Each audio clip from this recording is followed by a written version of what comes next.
राधे राधे प्रिय भक्तों, आप सबका फिर से स्वागत है हमारे कृष्णदासी प्रीति चैनल में।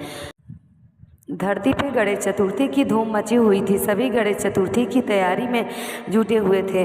बाजार में अफरा तफरी थी। हर कोई गणेश चतुर्थी की तैयारी में जुटा हुआ था। लोग बाजार में गणेश जी की मिट्टी की मूर्तियां खरीद रहे थे, वह उनको अपने घर में स्थापित कर रहे थे। गणेश जी शिवलोक से यह दृश्य देख रहे होते हैं। धरती पर लोग कितने खुश रहे हुए, मुझे भी उनकी खुशियाँ का हिस्सा बनना है।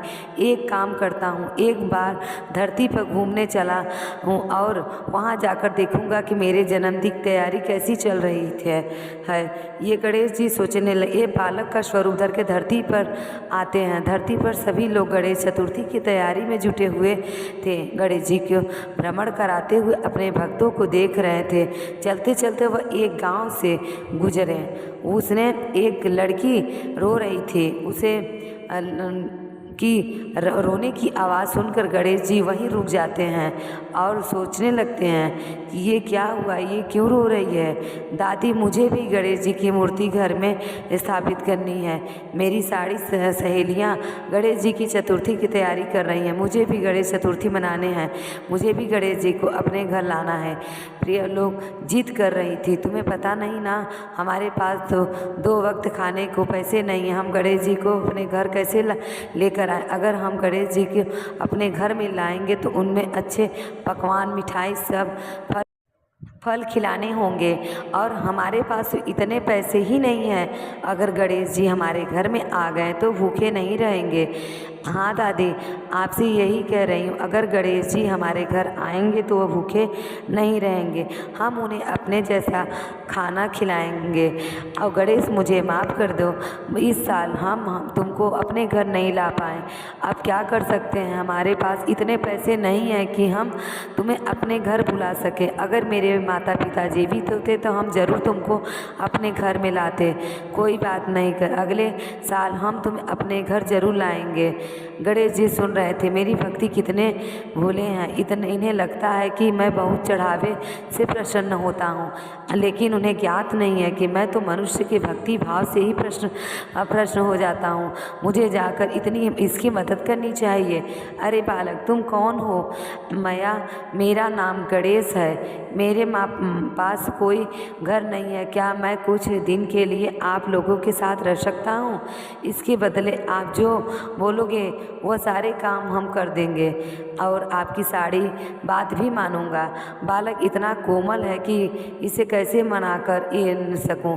मैं इन्हें मना नहीं किया सकती और मुझे माफ़ करेगा। कोई नहीं, कुछ दिन तो बात है, आधा रोटी कम का लेकिन मैंने घर पर ही रखते हैं। गणेश जी तो यहाँ पर और बेटी ही मेरी रहते हैं। तुम हमारे साथ रह सकते हो। शायद भगवान गणेश जी की बालक समझकर अपने घर में स्थान दे देती है। मैया, आज तो गणेश चतुर्थी का प्रथम दिन है। आज आपने गणेश चतुर्थी की कोई तैयारी नहीं की। माँ, तो हमारा भी मन था। हमारे पास इतने पैसे नहीं हैं कि हम गणेश जी के अपने घर में बुला सकें।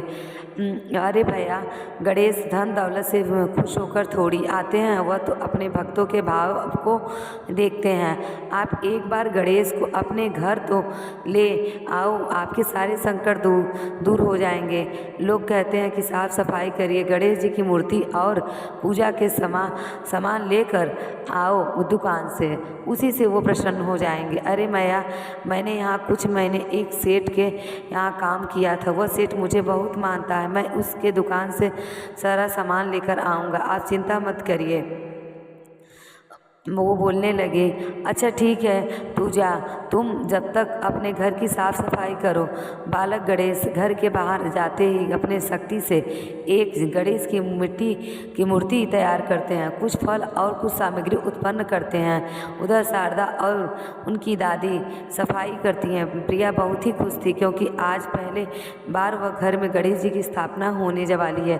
थोड़ी डर थी। बाल गणेश ने मूर्ति की सामग्री के साथ लौट आते हैं। उनके हाथ में फल सामग्री गणेश भगवान की मूर्ति देख प्रिया और शारदा बहुत खुश होती हैं और वह दोनों खुशी खुशी अपने घर में गणेश की स्थापना करती हैं। और स्थापना करते ही गणेश जी और प्रिया की प्रार्थना शुरू करने लगती है कि हे गणेश महाराज जी, हमें माफ़ करना। आप आए हो हमारे घर में सब संकट दूर करना। दादी देखो अब हमारा घर कितना अच्छा लग रहा है, गणेश भैया की वजह से आज हमारे घर पर गणेश जी आए हैं। हाँ बेटा, गणेश तुम्हारी वजह से आज हमारे घर पर भगवान गणेश जी की स्थापना हुई है। मैं किस तरह से तुम्हारा धन्यवाद करूं। अरे मैया, आपके मुझे यहाँ रुकने की जगह दी, इतना बहुत मेरे लिए है। बाकी जब तक मैं हूँ आपका कोई भी काम नहीं करने दूंगा, सारा काम मैं खुद ही करूँगा। भगवान गणेश साक्षात बालक के रूप में शारदा के घर में रहने लगे और शारदा का काम में हाथ बटाने लगे। जितने शारदा की कम से कम काफ़ी मदद मिल गई। वह भगवान की अच्छे से पूजा करने लगे। गणेश जी अपने शक्ति से पूजा की सारी सामग्री लेकर आए, जय करते, जिससे शारदा की पूजा करने में कोई परेशानी नहीं हो। मूर्ति शारदा के साथ प्रिया गणेश जी की पूजा में बैठ गई थी। वह साक्षात गणेश जी अपने भक्तों की सेवा में जुटे हुए थे और प्रिया और शारदा की शायद यही बात पता था कि गणेश कोई बालक नहीं बल्कि भगवान गणेश हैं। देखते देखते गणेश चतुर्थी के 9 दिन अच्छे से बीत जाते हैं। आज गणेश चतुर्थी का आखिरी दिन था। सभी लोग गणेश जी की मूर्ति का विसर्जन करने जा रहे थे। सारा गांव उत्साह और हर्ष उल्लास के साथ भारत हुआ। सभी लोग खुश थे, सभी नाच गा रहे थे, हर तरह शोर था। इधर शारदा प्रिया की मूर्ति विसर्जन के लिए तैयार हो चुकी थी। गणेश भैया, आज हम मूर्ति विसर्जन के लिए जा रहे हैं, आप भी चलोगे ना? हाँ हाँ, क्यों नहीं, मैं भी चलूँगा। आप लोग जो पीछे पीछे ये आऊँगा।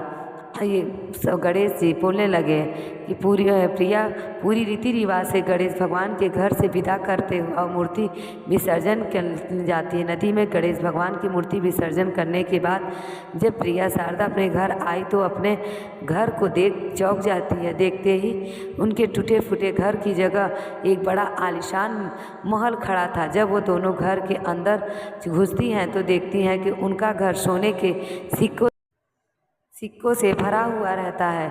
दादी देखो, गणेश जी ने हमारी पुकार सुन ली, उन्होंने हमारे टूटे हुए मकान को महल बना दिया।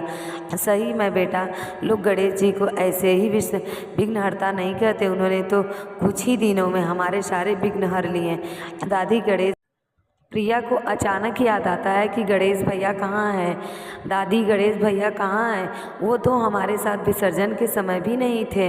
हाँ, यह तो मैंने भी ध्यान नहीं दिया। जो शायद वो कहीं भटक तो नहीं गए हैं बाहर बेचारे। तो तभी एक आवाज़ आती है, मैया इसकी कोई ज़रूरत नहीं है, मैं तो बस 10 दिन के लिए आया था। अब धरती पर मेरा समय पूरा हो गया है, मेरे भक्तों ने मुझे विदा कर दिया है। आप चिंता मत करो, मैया अगले साल मैं फिर से आपके पास आऊँगा और आपके साथ रहूँगा। ऐसी ये किसकी आवाज़ है? प्रिया पूछने लगी तो दादी ने बोला, अरे पगली, तू अभी तक नहीं समझी, यह भगवान गणेश की आवाज़ थी और हमारे साथ रहने वाला गणेश कोई और नहीं, भगवान गणेश ही थे जो बालक के रूप में हमारे सब कष्ट हरने आए थे। प्रिया और उसकी दादी समझ गए कि गणेश की कोई बालक नहीं, भगवान थे। यह जानकर दोनों की आंखें भर गई। भगवान गणेश की कृपा से शारदा के घर में खुशियों के दिन लौट आए। अब उनके पास किसी चीज़ की कमी नहीं थी, वह धन ध्यान से संपन्न हो चुकी थी। इसके बाद वो हर साल गणेश चतुर्थी का त्यौहार बड़ी ही धूमधाम से मनाने लगे। तो ये रही गणेश भगवान की एक भक्त की कहानी। ये कहानी आपको कैसी लगी? अगर ये कहानी आपको अच्छी लगी हो तो प्लीज़ मेरे चैनल को सब्सक्राइब करें और कमेंट में जय गणेश जी लिखना ना भूलें। राधे राधे।